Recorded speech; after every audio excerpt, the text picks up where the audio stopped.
नमस्कार दोस्तों। तो आज मैं आपको श्यामल काया गोरी छाया संघर्ष काल 1 का भाग 10 अत्रि आश्रम, जो कि जिला सतना चित्रकूट के पास है, सुनाने जा रही हूँ।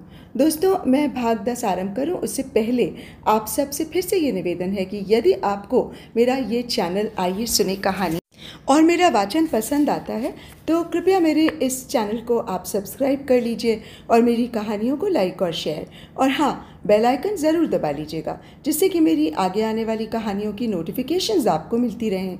तो भाग 10 आरंभ करने से पहले भाग 9 में क्या हुआ था वो बहुत संक्षेप में आपको बता दूँ।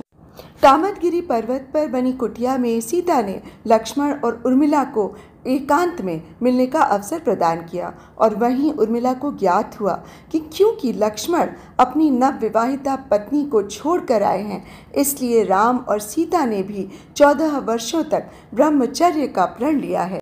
भरत के राम की चरण पादुकाएं लेकर जाने के बाद वहां राम एक साधारण मानव नहीं रह गए थे, वरन विशिष्ट व्यक्ति बन गए थे।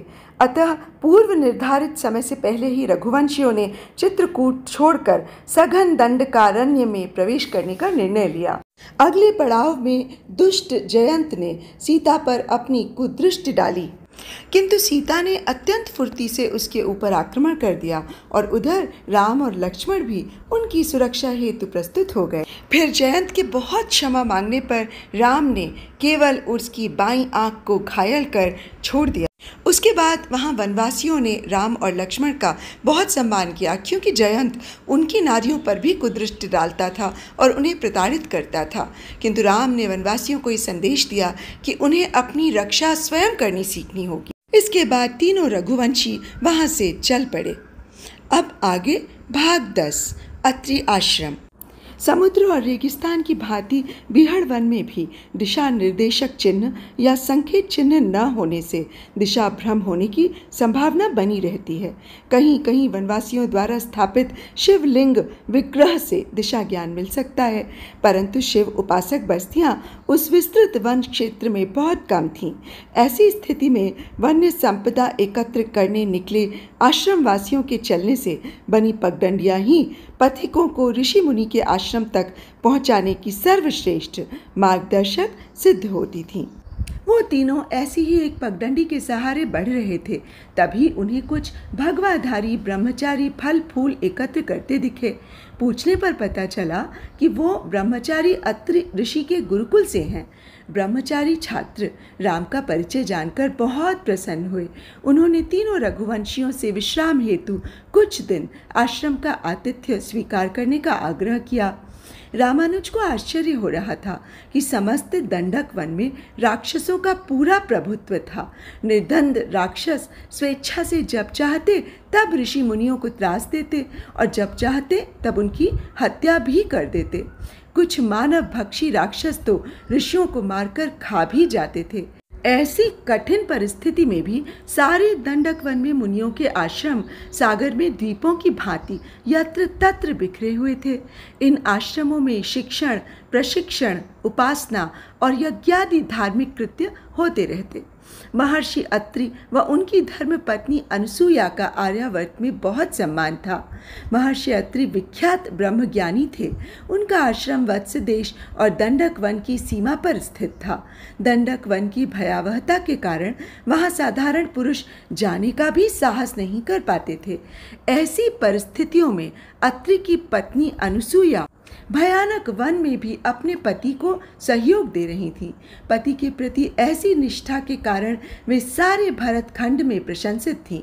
विख्यात है कि देवी सती ने भगवान शिव का दुर्गम हिमाच्छादित पर्वतों, बियाबान जंगलों, यहाँ तक कि विभत्स शमशानों में भी सदैव निर्मल मन से साथ निभाया। उसी निस्पृह भाव से अनुसुया भी अपने पति के साथ निभाने के कारण महासती के रूप में विख्यात थी। राम और लक्ष्मण जहाँ भरद्वाज के आग्रहानुसार अत्रि के दर्शन करना चाहते थे, वहीं सीता सती अनुसुया के दर्शन कर अपने खट्टे मीठे अनुभव बांटना चाहती थी।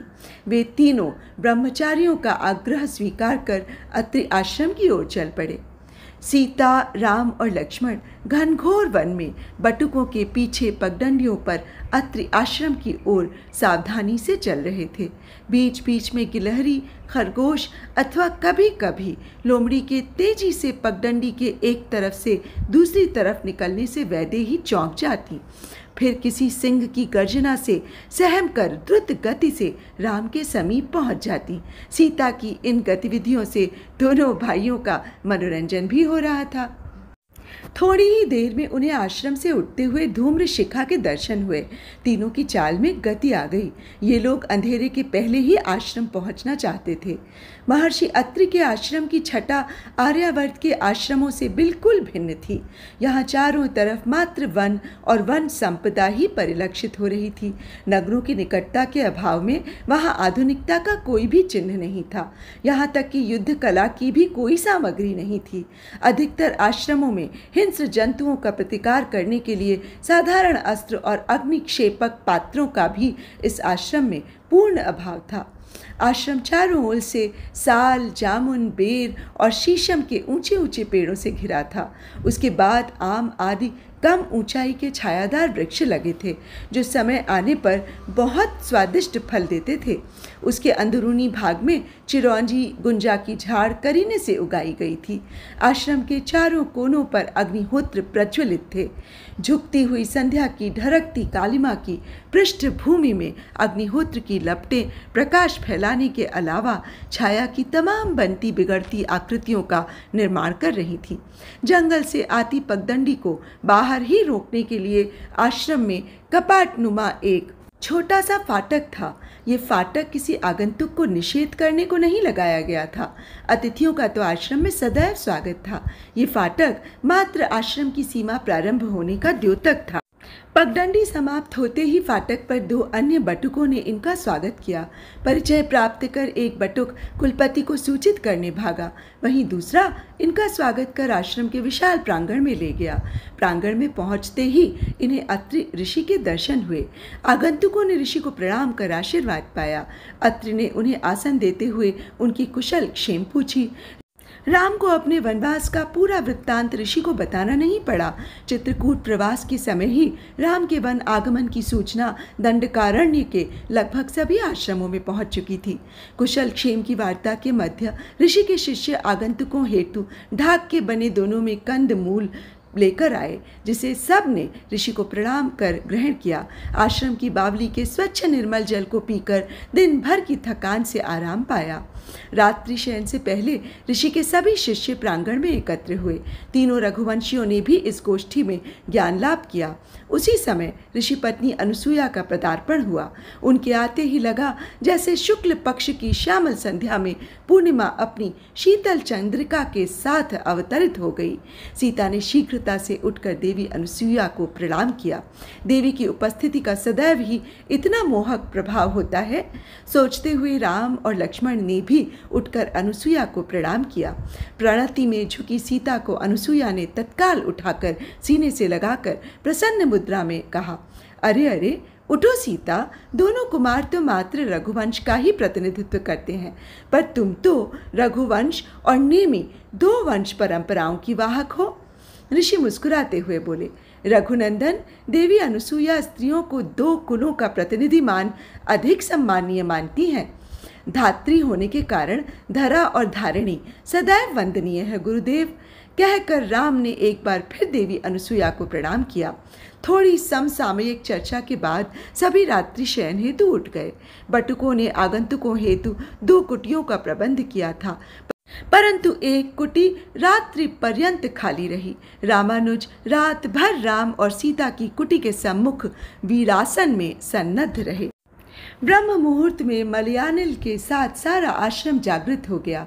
ब्रह्मचारी नित्य क्रिया के उपरांत वेदपाठ का अभ्यास करने लगे। राम लक्ष्मण भी प्रातः यज्ञ हेतु उपस्थित हो गए। मुनि ने आज राम और सीता को यजमान बनाकर उनके वन प्रवास को सफल बनाने हेतु स्वस्ति यज्ञ का अनुष्ठान किया। यज्ञ के उपरांत दंपति ने अत्रि को गुरु वशिष्ठ के समकक्ष मानकर धरती पर माथा टेक कर प्रणाम किया। ऋषि ने सीता को सक्षम और सौभाग्यशाली होने का आशीष दिया। वहीं राम को कर्म साफल्य का आशीर्वाद दे विजयी भव कहा। उसके बाद लक्ष्मण के सिर पर हाथ रखकर बोले, लक्ष्मण, तुम रात्रि भर वीरासन में ही सन्नद्ध रहे। ऐसा समर्पण अब तक न मैंने देखा और न ही कभी सुना। तुम दोनों भाइयों का प्रेम संसार युगों युगों तक स्मरण करेगा। कहकर ऋषि ने रामानुज को सदैव अक्लांत रहने का शुभाशीष दिया। लक्ष्मण ने कृतकृत्य होकर ऋषि को प्रणाम किया। अगले दिन एकांत में राम लक्ष्मण की अत्रि से काफी देर तक वन की स्थिति, परिस्थिति, राजनीतिक स्थितियों की चर्चा की। ऋषि ने बताया कि विश्वामित्र मंत्रणा हेतु ऋषि अगस्त्य आश्रम गए थे। वहां से लौटते समय मुझसे भी मिलकर गए। उन्होंने मुझसे विशेष अनुरोध किया था कि मैं तुमको यहाँ की भली बुरी सभी बातों से अवगत करा दूं। राम बोले, गुरुदेव की मुझ पर अनन्य कृपा रही है। आज और अब से आप जो निर्देश देंगे मैं उनका अनुपालन करूंगा। राम, दंडक क्षेत्र के विकास व वनवासियों के जीवन में सुधार लाने में अगस्त्य ऋषि का बहुत बड़ा योगदान है। वनवासियों को मात्र नैसर्गिक वन संपदा के प्रयोग और विनिमय के अलावा अगस्त्य ने वनवासियों को प्राकृतिक वस्तुएं जैसे मधु, जड़ी बूटी और मानवों की खाद्योपयोगी कंदमूल को प्रचुर मात्रा में उपजाने के उपाय बताए। आश्रम के आसपास के वन क्षेत्र को साफ कर कृषि तथा गोपालन की विद्या का भी ज्ञान दिया। उनके इस कृत्य से असुरों ने अपने प्रभाव क्षेत्र का अतिक्रमण मानकर अगस्त्य पर आक्रमण कर दिया। अगस्त्य मुनि ब्रह्मा विद्या के अलावा धनुर्विद्या व सैन्य विज्ञान के विशेषज्ञ हैं। उन्होंने कई बार असुरों को परास्त किया। उनके पराक्रम के बारे में संक्षेप में यदि कहना हो तो कहा जा सकता है कि जो असुर अपनी आसुरी वृत्ति त्याग सरल जीवन जीने लगा, उसे अगस्त्य ने क्षमा कर दिया। बाकी बचे अधिकांश अत्याचारी या तो भाग गए अथवा वीर गति को प्राप्त हो गए। तुमको संभवतः ज्ञात होगा कि सिद्धाश्रम में तुम्हारे द्वारा मारे गए आतताई मारीच, सुबाहु और उनकी मां ताटका अगस्त्य के पराक्रम से डरकर भागे थे। काफी दिनों तक अगस्त्य ने असुरों से लिहा लिया। अंत में असुरों और अगस्त्य के बीच संधि स्थापित हुई। असुरों ने ऋषियों के आश्रम पर आक्रमण न करने की प्रतिज्ञा की। वहीं अगस्त्य इस बात पर मान गए कि वो अपना विजय अभियान अब सुदूर दक्षिण में और अधिक प्रसारित नहीं करेंगे। इस प्रकार असुरों और अगस्त्य की संधि ने इस दंडक क्षेत्र में कुछ समय के लिए शांति स्थापित की। काल की अबाध गति व बढ़ती आयु के साथ संधियां कमजोर होने लगती हैं। अगस्त्य की बढ़ती आयु और पूर्व में की गई संधियों के कमजोर होने से असुर फिर से सिर उठाने लगे हैं। अभी तक वो खुलकर ऋषियों के आश्रम पर आक्रमण करने का साहस तो नहीं कर पा रहे हैं, मगर जंगल में आते जाते मनुष्यों और ऋषियों को लूट कर मार डालते हैं। यही कारण है कि अगस्त्य आश्रम से दूरस्थ प्रदेशों में आतताई काफी सक्रिय हो गए हैं। अब ऋषिगण छोटे छोटे आश्रमों में रहने के बजाय इकट्ठे होकर बड़े आश्रमों में वास करने लगे हैं।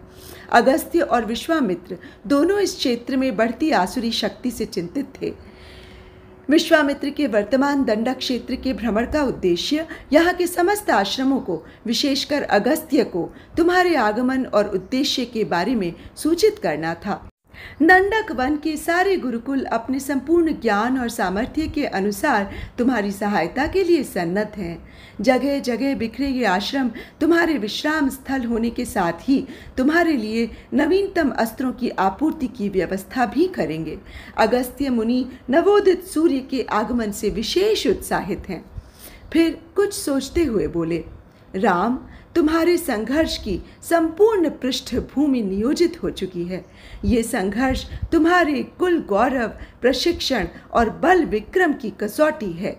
कहते कहते ऋषि का मुखमंडल प्रदीप्त हो उठा। राम गंभीरता से अत्रि की ओर देख रहे थे। वहीं रामानुज के शरीर से ऊर्जा की किरणें प्रस्फुटित हो रही थीं। देवी सीता उस समय देवी अनुसूया के सानिध्य में वन प्रवास के अनुभवों को ध्यान से आत्मसात कर रही थीं। सीता अनुसुईया को देखकर चकित थी। देवी अनुसुईया सीता को बहुत ही तेजस्वी प्रतीत हुई।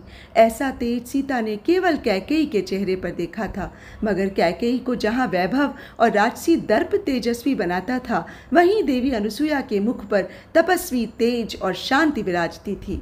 जहाँ कैकेयी के तेज से अगला अभिभूत होता था, वहीं अनुसुईया का व्यक्तित्व श्रद्धा उत्पन्न करता था। सीता ने देवी अनुसुईया को प्रणाम किया। अनुसुईया ने उन्हें गले लगाकर आशीर्वाद दिया। औपचारिक बातों के बाद अनुसुईया ने एकाएक सीता से कहा, सीता, राम के साथ वन आकर तुमने बहुत साहस का काम किया। साधारण महिलाएं भय के कारण वन आने का साहस नहीं कर सकती।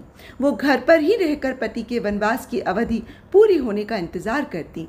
सीता मौन रहकर प्रशंसा दृष्टि से अनुसुईया को देखती रही। अनुसुईया सीता को समझाते हुए बोली, ये वन बहुत भयानक है सीता। सर्वत्र दुष्ट मानव और राक्षस निर्दंड घूमा करते हैं। निर्जन वन में साधारण स्त्री देख सब उस पर टूट पड़ने का प्रयास करते हैं। फिर तो तुम अपूर्व सुंदरी हो। तुम्हारी ओर तो ये दुष्ट ऐसे दौड़ेंगे जैसे दीप शिखा पर पतंगे। मैं अनुसुईया प्रार्थना करती हूँ कि तुम पर कुदृष्टि डालने वाले की ईश्वर वैसी गति करे जैसी दीप शिखा की ओर आकर्षित होते हुए पतंगे की होती है। सीता ने अनुसुईया को प्रणाम कर उनका आशीर्वाद श्रद्धा से अपने माथे पर लिया। फिर कुछ सकुचाते हुए बोली, देवी, आपको भी ईश्वर ने अपूर्व सौंदर्य प्रदान किया है। जब आप इस वन में रह सकती हैं तो मुझे डर क्यों? अनुसुईया हंसकर प्यार से सीता के चिबुक स्पर्श करते हुए बोली, क्योंकि तुम वर्तमान की सर्वश्रेष्ठ सुंदरी हो। फिर गंभीर होते हुए कहा, सीता, तुम्हें ज्ञात होगा कि प्रणय में हाँ या न करने का अधिकार प्रकृति ने स्त्री को दिया है। पुरुष बलवान और शक्तिशाली होते हुए भी केवल प्रणय याचना ही कर सकता है।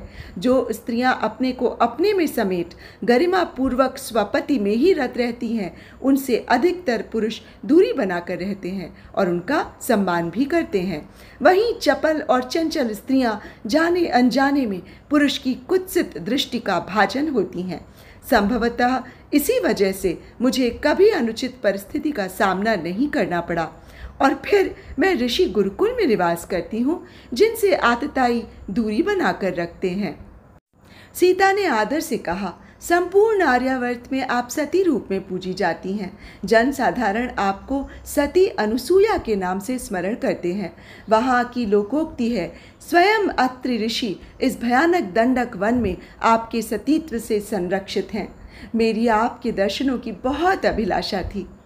नहीं सीते, अत्रि ऋषि अपने तपोबल से आलोकित हैं। उनके तप प्रभाव के प्रकाश में निशाचर आने का साहस नहीं कर पाते हैं। वत्स प्रदेश, तपोभूमि और दंडकारण्य के बीच ऋषि साक्षात हिमालय के समान स्थित हैं। अत्रि के प्रभाव से ये तपोभूमि दुष्टों से निरापद है। फिर हंसते हुए कहा, सती तो शिव की पत्नी का नाम था।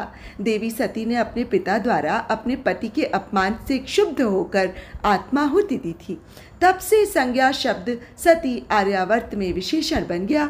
किंतु मुझे भी देवी सती के समकक्ष मानते हैं, ये मेरे लिए नवीन सूचना है। विराट क्षेत्र। अत्रि आश्रम से दंडकारण्य की ओर प्रस्थान करने के लिए विदा करते समय ऋषि ने आश्वस्ति मुद्रा में राम के कंधों पर हाथ रखकर कहा, भानुकुल वीर राम, तुम अब भयानक हिंस्र पशुओं से भरे घनघोर वन में प्रवेश करने जा रहे हो, अतः तुम्हें सदैव सावधान और चौकन्ना रहना होगा। इस वन में वीर पुरुष सेना के साथ प्रवेश करने में भयभीत होते हैं, वहीं तुम अपनी सुदर्शन भार्या सीता के साथ जा रहे हो। हिंस्र जंतु केवल क्रोधित और भूखे होने की दशा में ही मनुष्यों पर आक्रमण करते हैं, किंतु ये जंगल अनेक मानव भक्षी दुष्ट राक्षसों से भरा है। राक्षस सदैव धोखे से आक्रमण करते हैं, विशेषकर जब उन्हें कोई सुंदर नारी दिखाई पड़े तो वे लोलुप कुछ भी कर सकते हैं। फिर वो रामानुज लक्ष्मण की ओर देखते हुए बोले, ऐसे में लक्ष्मण, तुम्हारा उत्तरदायित्व बहुत बढ़ जाता है। राम के ऊपर जहाँ स्वयं और अपनी अर्धांगिनी सीता की सुरक्षा का भार है, वहीं तुम्हारे ऊपर राम और सीता की सुरक्षा का अतिरिक्त भार है। राम के इस संघर्ष काल की तुम सबसे महत्वपूर्ण कड़ी हो। राम ने स्नेह से लक्ष्मण पर दृष्टिपात किया। वहीं लक्ष्मण सन्नद्ध होकर ऋषि की सूचना को ग्रहण कर रहे थे। कुछ रुककर ऋषि ने बोलना प्रारंभ किया। जिस क्षेत्र में तुम लोग प्रवेश करने जा रहे हो उसे विराध क्षेत्र के नाम से जाना जाता है। विराध का अर्थ ही होता है अनावश्यक रूप से पीड़ा देने वाला। अगस्त्य और असुरों में हुई संधि में असुरों ने ऋषियों के आश्रम पर आक्रमण न करना स्वीकार किया था। वहीं अगस्त्य ने असुरों के विरुद्ध अपने अभियानों को समाप्त करने का आश्वासन दिया था। ये एक तरह का अल्पकालीन युद्ध विराम था। इस युद्ध विराम से दोनों पक्षों को सांस लेने का समय मिल गया।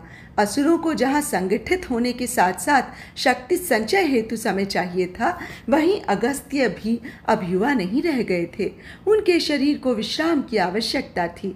युद्ध कला में निरंतर परिवर्तन व आधुनिक शिल्प के प्रयोग से अगस्त्य अभी तक असुरों के लिए अजेय थे।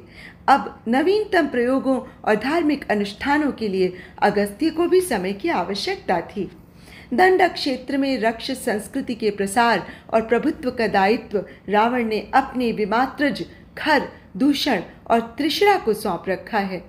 इन भाइयों ने आश्रमों पर सीधे आक्रमण से तो मना कर दिया था, किंतु परोक्ष रूप से वनवासियों और यदा कदा वन में भटकते साधु संतों को प्रताड़ित कर इस क्षेत्र से पलायन हेतु विवश करने की नीति अपनाने का निर्देश दे दिया। दंडक क्षेत्र के निवासियों को पीड़ित करने के लिए खर ने एक सेनापति नियुक्त किया। उस राक्षस को विराध का उपनाम देकर इस क्षेत्र में भेजा गया है। धीरे धीरे अत्रि आश्रम से लगा विराट का ये कर्म क्षेत्र विराध क्षेत्र के नाम से जाना जाता है। सीता के साथ राम लक्ष्मण महर्षि को प्रणाम कर चलने को उद्यत हुए। रास्ते में उन्हें एक छकड़े पर नाना प्रकार के अस्त्र और शस्त्र लिए दो ब्रह्मचारी खड़े दिखे। राम ने मुड़कर प्रश्नवाचक दृष्टि से ऋषि को देखा। अत्रि ने आगे बढ़कर कहा, राम, अयोध्या से तुम सीमित मात्रा में आयुध लेकर चले हो। तुम्हें अतिरिक्त शस्त्रों की आवश्यकता पड़ेगी। ये शस्त्र तुम्हारे प्रयोग हेतु हैं, इन्हें साथ ले जाओ। और हाँ, मार्ग में पड़ने वाले आश्रमों में तुम्हारे आवास और अतिरिक्त शस्त्र पूर्ति की परिमित व्यवस्था है। आश्रमों की श्रृंखला में शरभंग और सुतीक्ष्ण मुनि के आश्रम विशेष रूप से तुम्हारी सहायता हेतु तत्पर रहेंगे। तत्पश्चात तुम्हारा कल्याण हो। कहकर मुनि मुड़कर अपने आश्रम की ओर चल पड़े। आश्रम जाते समय ऋषि ने एक बार भी पीछे मुड़कर नहीं देखा। संभवतः वे रघुवंशियों पर आने वाले संभावित संकटों से आतंकित थे। वो अपनी आकुलता का भान इन वीरों को नहीं होने देना चाहते थे। अत्रि आश्रम से कुछ दूर जाते ही वन की सघनता और भयावहता बढ़ती गई। आगे शस्त्रों का छकड़ा लिए लक्ष्मण, उनके पीछे सीता, और सीता और लक्ष्मण के पृष्ठ रक्षक के रूप में राम स्वयं चल रहे थे। सुबह का समय था। सूर्य इन तीनों के बाईं ओर था। दिवाकर आकाश में ऊपर उठने का प्रयास कर रहे थे, परंतु सघन वन की चोटियों के ऊपर नहीं पहुंचे थे। जंगल के ऊंचे वृक्षों की साया में वन देवता अब भी उन्नीदे थे। फिर भी भोर के झुटपुटे प्रकाश में ये नवोदित सूर्य अपनी आभा सीता और तेज लक्ष्मण के साथ अपने लक्ष्य पूर्ति हेतु सोत्साह आगे बढ़ रहा था। सच है, अंधेरा कभी सूर्य का मार्ग नहीं रोक सकता। कुछ समय बाद समुचित प्रकाश हो जाने पर भी घने जंगल में आगे बढ़ना मुश्किल हो रहा था। मार्गदर्शक पगडंडियां लुप्त हो रही थीं। मौन को तोड़ते हुए सीता ने कहा, सघन वन तो मिथिला में हिमालय की तलहटी में भी थे, किंतु वे इतने निर्जन और नीरव नहीं थे। लक्ष्मण सीता की भावना समझकर वार्तालाप को निरंतरता देने के लिए बोले, आर्या, मिथिला में आप जैसी चंद्रिका के चलते वहाँ के वन सदैव आलोकित थे। ये दंडक अपने निवासियों की कुकर्म और कलुषता से कलुषित हैं। हाँ वत्स, ये प्रदेश शापित सा लग रहा है। कहकर सीता कथन के अनुमोदन के लिए राम की ओर मुड़ी। इस कथोपकथन के चलते तीनों कुछ देर के लिए रुक गए। दोनों का ध्यान चतुर्दिक परिवेश से हटकर सीता पर केंद्रित हो गया। तभी एक धूल का बवंडर राम और लक्ष्मण के बीच से निकल गया। दोनों की आंखें धूल से भर गईं। दृष्टि निर्मल होने पर दोनों वीर संत्रस्त हो उठे। वैदेही अकस्मात ही लुप्त हो गईं। दोनों भाई आश्चर्य और आतंकित भाव से सीता को इधर उधर ढूंढने लगे। तभी उन्हें सीता की आर्त चीख सुनाई पड़ी। वो सीता के स्वर को लक्ष्य कर आगे बढ़े। आगे का दृश्य देख वे स्तंभित रह गए। एक बहुत विशाल जीव उनके सामने खड़ा था। आदिम मानव संभवतः ऐसा ही रहा होगा। उसका सारा शरीर बड़े बड़े बालों से ढका था। राम और लक्ष्मण उसकी कमर तक ही पहुंच रहे थे। अपने विशाल पैरों को उसने दृढ़ता से धरती पर रोप रखा था। एक हाथ में भयानक शूल और दूसरे हाथ से छूटने के लिए तड़पड़ाती सीता को अपने कंधे पर बलात् रोक रखा था। शरसंधान हेतु आवश्यक दूरी प्राप्त करने के लिए राम पीछे हटे। पीछे हटते हुए उसे बातों में उलझाने के उद्देश्य से राम ने पूछा, तुम कौन हो? मेरी भार्या को बलात् उठाने का तुम्हारा उद्देश्य क्या है? इस बीच लक्ष्मण भी धीमे से उस राक्षस की दाहिनी ओर खड़े हो गए। मैं इस जंगल का स्वामी विराध हूँ। महाराज खर की आज्ञा से मैं तुम्हारे ऐसे दुष्टों के संहार के लिए यहाँ भेजा गया हूँ। तुम दोनों को यमलोक भेज मैं इस स्त्री रत्न को महाराज खर को भेंट करूँगा। विराट का ध्यान बटाने के लिए लक्ष्मण बोले, ओहो, तो तुम ही विराट हो। अच्छा हुआ तुम स्वयं ही हमारे पास चलकर आ गए। हम तो तुम्ही को खोज रहे थे। साधारण मानव सहस्त्र गजों के बल वाले विराट को ढूंढ रहे थे। यह सुनकर विराट थोड़ा उद्भ्रमित हुआ। इस क्षण का लाभ उठाकर राम और लक्ष्मण दोनों ने एक साथ विराट के सीने में कई बाण मारे। बाण उसके सीने के अंदर घुस गए। विराट इन क्षत्रियों के हस्त लाघव को देख अचंभित तो हुआ, किंतु उसके शरीर पर बाणों का कोई प्रभाव नहीं हुआ।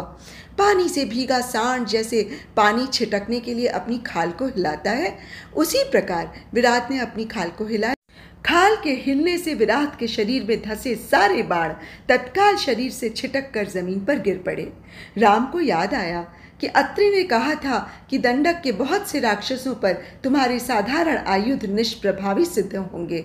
विराट भी ऐसा ही राक्षस था। वहीं लक्ष्मण को मिथिला में परशुराम द्वारा दिए गए महासायक की याद आई। वे राम से बोले, आर्य, लगता है इस पर अस्त्रों का कोई प्रभाव नहीं होगा। कहकर उन्होंने पास खड़े पेड़ से एक तने को उठाया। उधर राम ने सीता और लक्ष्मण को आंखों से कुछ इशारा किया। वो एकाएक चीत्कार करते हुए पीछे की ओर भागे। राम को बचकर भागता देख विराट राम के पीछे भागा।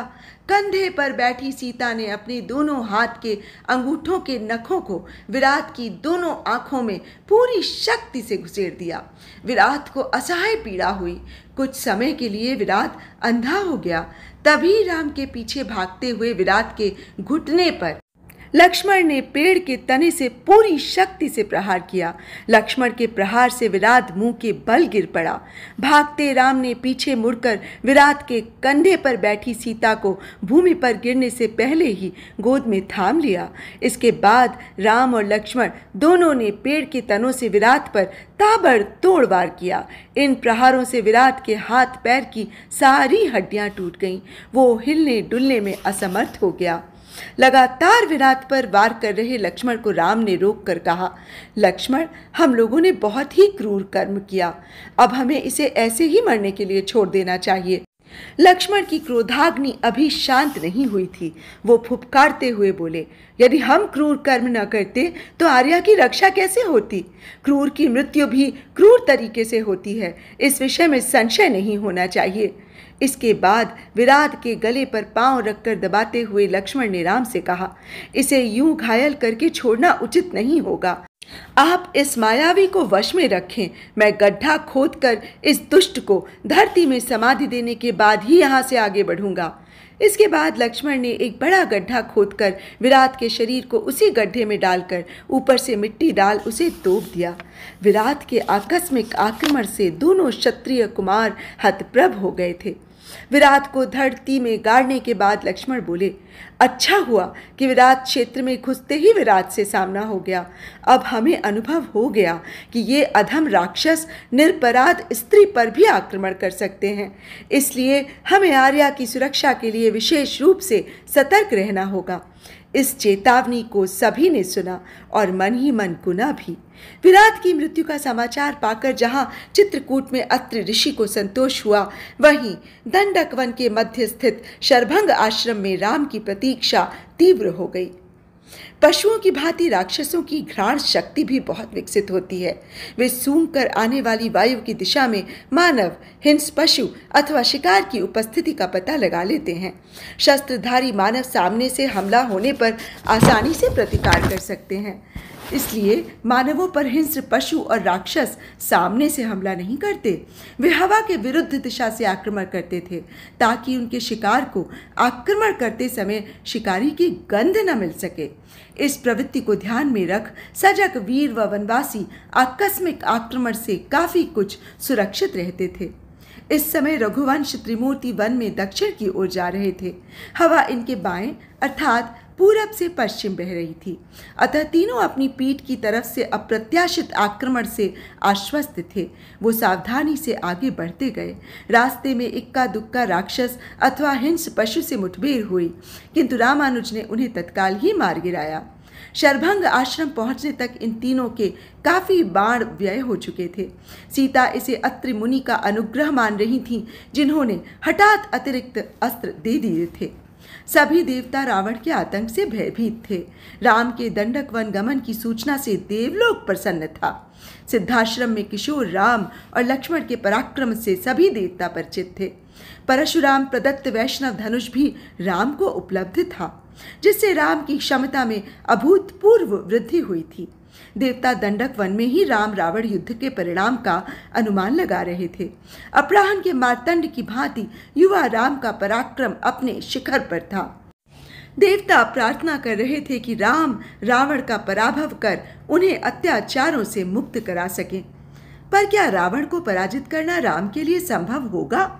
ये यक्ष प्रश्न उनके मन को संशय में डाल रहा था। इस कारण देवता खुलकर राम का साथ देने में हिचक रहे थे। राम के दक्षिण अभियान की अद्यतन जानकारी के लिए देवों ने दंडकारण्य में एक सक्षम गुप्तचर तंत्र बिछा रखा था। इंद्र के गुप्तचरों ने राम से संबंधित सूचनाओं को भेजने के लिए विशिष्ट प्रेषण माध्यम विकसित कर लिया था। गुप्तचर वृक्षों और पहाड़ों की चोटी से उच्च स्वर में कूट संदेश भेजते थे। ऊंचाई से भेजा संदेश लगभग 1 योजन तक स्वतः पहुंच जाता था।